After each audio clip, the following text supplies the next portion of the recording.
Up here in the red at the top right on our one-on-one map, we have Next Bleach. Down here, the one-man army from China. He has trained long and hard for this. This is his moment. Loner. Yeah, this is, you said it perfectly. He has trained so hard in StarCraft 2. I don't know if there's anyone that's working harder than Loner. I've seen, this guy has so many games. The only person that, a few people come to mind, like Czech Prime. That guy has like a trillion games as well. I'd love to see who's actually played more. But really, he has trained so hard. This is game number 3. If he wins this, it's an awesome day for StarCraft 2. A Chinese player into the top 32. And hopefully we can see more Chinese come over for this tournament next season. But Loner, he's got to pave the path, man. Cheers again to all the Chinese esports fans viewing. We have been to China, both Artosis and me, so we do know how big, several times. Yeah. So we do know how big esports is out there. We really respect you guys, and we love you guys. Probe scouting after Gateway. This seems to be characteristic of Bleach's style. Yep. I like it. I mean, he's got to get over there, see exactly what Loner's up to in case he's doing some tricky stuff, like, maybe a double barracks with no refineries like we saw Maka yesterday. No, Loner's going to actually check right outside of his base. He does spot the probe. Yeah, he's got to make sure that there's no proxy gates, anything like that, because Loner likes to make just Marines early from what we've seen so far. Yeah, that seems to be the Chinese Terran style. Of course, at least the Chinese Loner style. The Loner style. Yeah. Loner really does have his own style. In fact, I was talking to Edison while I was in China last time. Edison, of course, the coach of Loner. Yeah, he actually scouted out Loner, and what? Look at that! The SCV goes down to probe her ass like it's StarCraft 1. That is not a happy moment for Loner, no doubt. But as I was saying, Edison actually scouted out Loner because he was so aggressive. In a time where all the Chinese players were playing more economical builds, Loner was practicing nothing but aggression all over the ladder. And Edison scouted him out and said, you know what? We can work with this. This guy's style is really cool. It's really unique. And let's see what we can do with it. We have a hidden probe over here. This is interesting. I don't know if that flying mule saw it. But he might try to hide a pylon and do a warp gate rush, rather. Yeah. That stuff is pretty risky. But if you get it off, it's nigh unstoppable. Now, we do have the Marine going back here, feigning pressure, although I don't believe the Protoss actually saw that. Yeah, it's nice to just send out into the middle anyways in case there's a probe there. You might catch a pylon. Who knows? Yeah. And obviously there's not going to be a Zealot there because he's scouting at the Protoss space. So pretty safe to do as well. Double barracks. Strategy spotted here. Yeah, and he's also upgrading Stim right now. So that's pretty interesting, getting Stim first. We may be seeing just, some 2 barracks pressure, maybe some sort of Zadok build-esque type of thing. Just Marine Marauder, try to push him early, maybe expand behind it, maybe transition into something else. One thing to note about this map is this ramp here. It's pretty small. And if you can contain your opponent by putting your army out in this region, on either side, Terran can do it as well, then you could force up your expansion, meanwhile forcing the other guy to tech, which is, of course, the only logical thing you can do. And that can really lead to a win.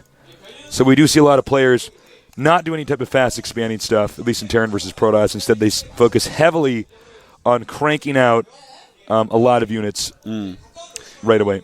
Now he's starting to go over and pressure a little bit. This is actually a very old-school build right here. It's kind of like a Zadok build where you actually pressure with a couple Marines, a couple Marauders. This is actually something I saw MYM Cloud do quite a bit early in the beta. I don't know if you guys did not have game sound earlier, but I just all of a sudden had game sound cranked up in my headphones, so we apologize if we did not have game sound earlier.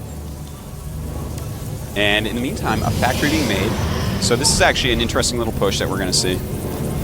Stim almost done. Looks like he is waiting for that, making a starport at the same time, and a Hellion. Maybe some sort of point defense drone type of rush. Those are always quite nice. Scans, sees the robo. Loner's scan timing is actually quite good. Yeah. He scans right when the tech is up.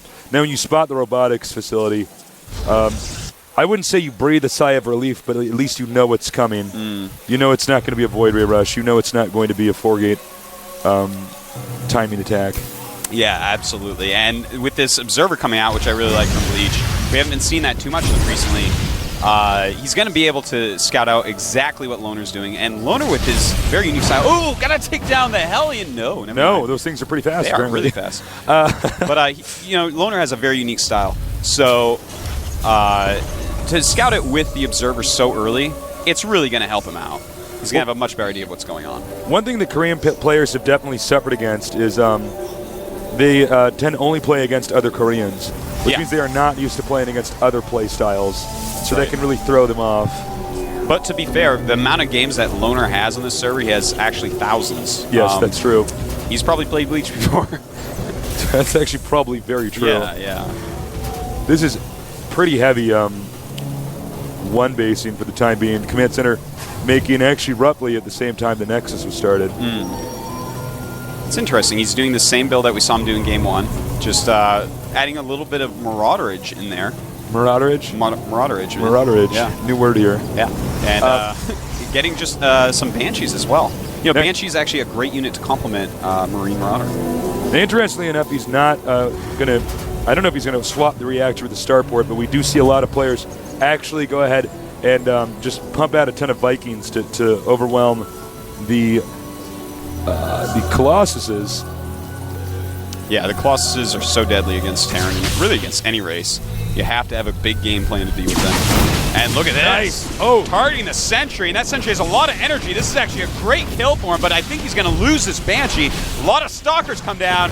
Banshee does go down. But that was a really nice Guardian Shield there to keep that Sentry alive just a little bit longer. And really, I mean, that was almost a good trade because he got that. That was the really early Sentry, so it had all that energy built up. And they cost the same amount of gas, of course, a little bit more minerals on the Banshee.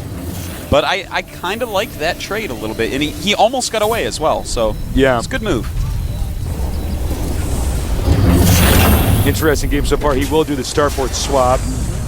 So it looks like he's going to pump out Vikings. Marauder Viking coming. Now we saw a really cool tech switch the other day, yesterday rather, by let me think who it was. Maybe Inca, who switched into Immortal against after he lost his Colossi to a lot of Vikings. He switched into Immortal base play against the heavy Marauder Viking composition, and that's actually a great switch. Now, will we see something like that this game? Uh-oh.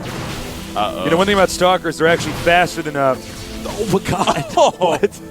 Gets out of there. I was actually ready to already analyze what happened when the Banshee was killed, but it actually managed to survive that. One thing about Stalkers is they can actually walk faster than Banshees and Vikings. Yeah. So you can actually just catch up. Stalker's actually a very fast unit. Yeah, it's quite quick. Oh, wait! It does get picked off. Nice little run around there by Bleach. Hunter Stalker there. Now, I do like getting the Medivacs first. It's going to let them build up energy and end up healing more.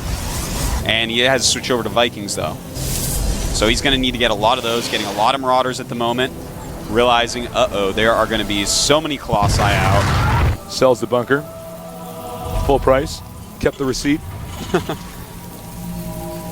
No repackaging fee? No yeah. Seems like a good deal. Store credit. Buy anything else in the Terran base.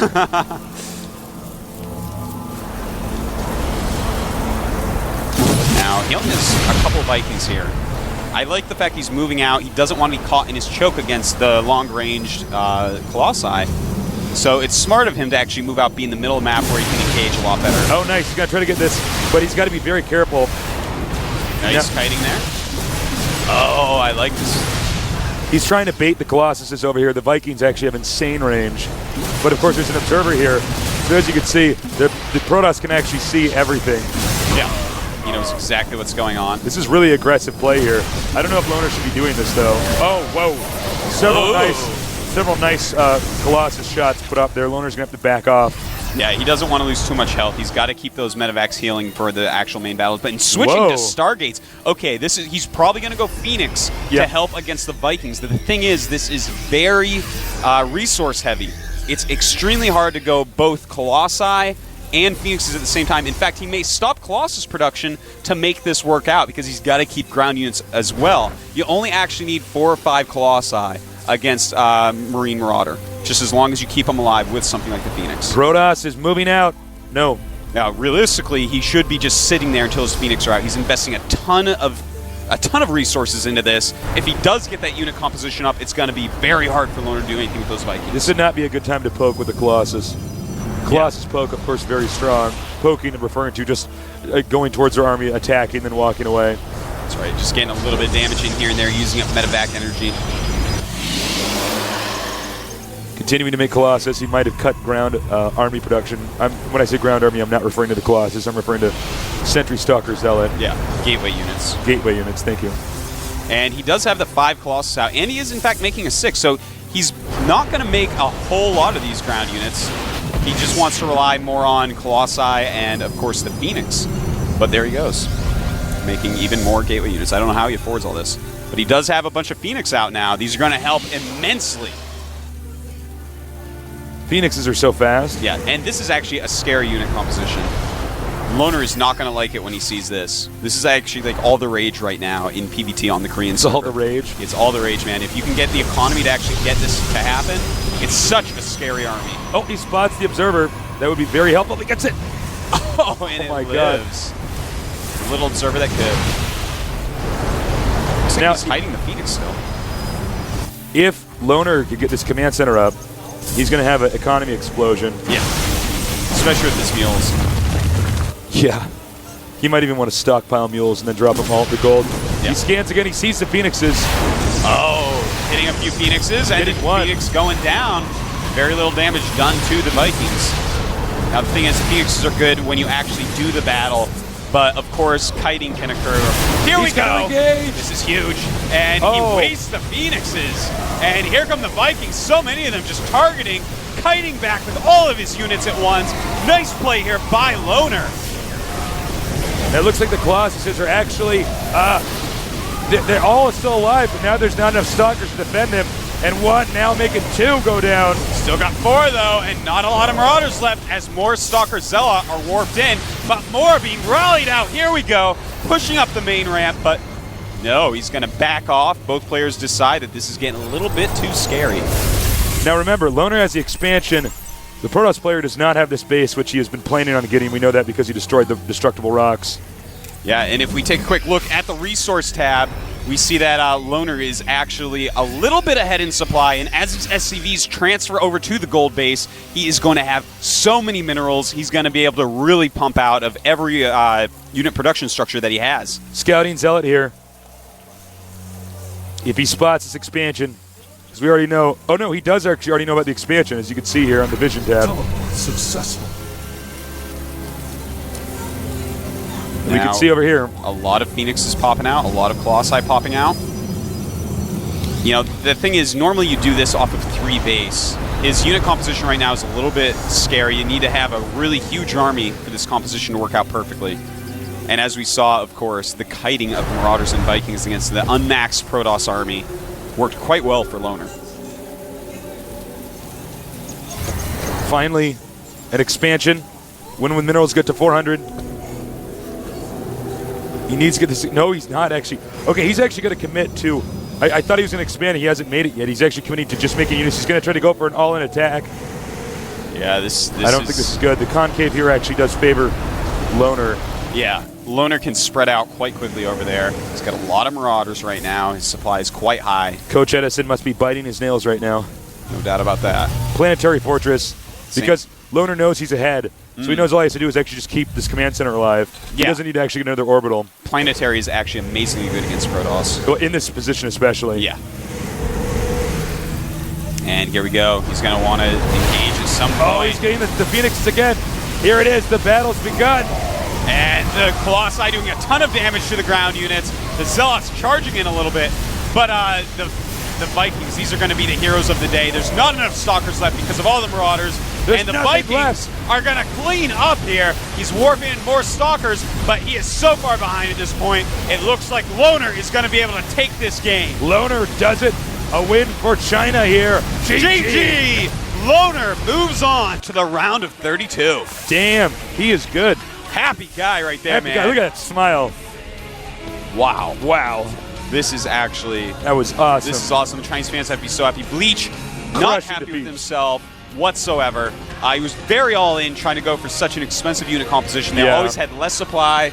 Loner had really good positioning. Yeah. What you going to do, man? I don't know, but I think Loner has a lot of potential here. He's sort of a dark horse in this tournament. He can get deep. Every single win is going to bring up his confidence. He's going to feel less and less nervous the further he gets. Look at that. He is actually so happy. He is giddy.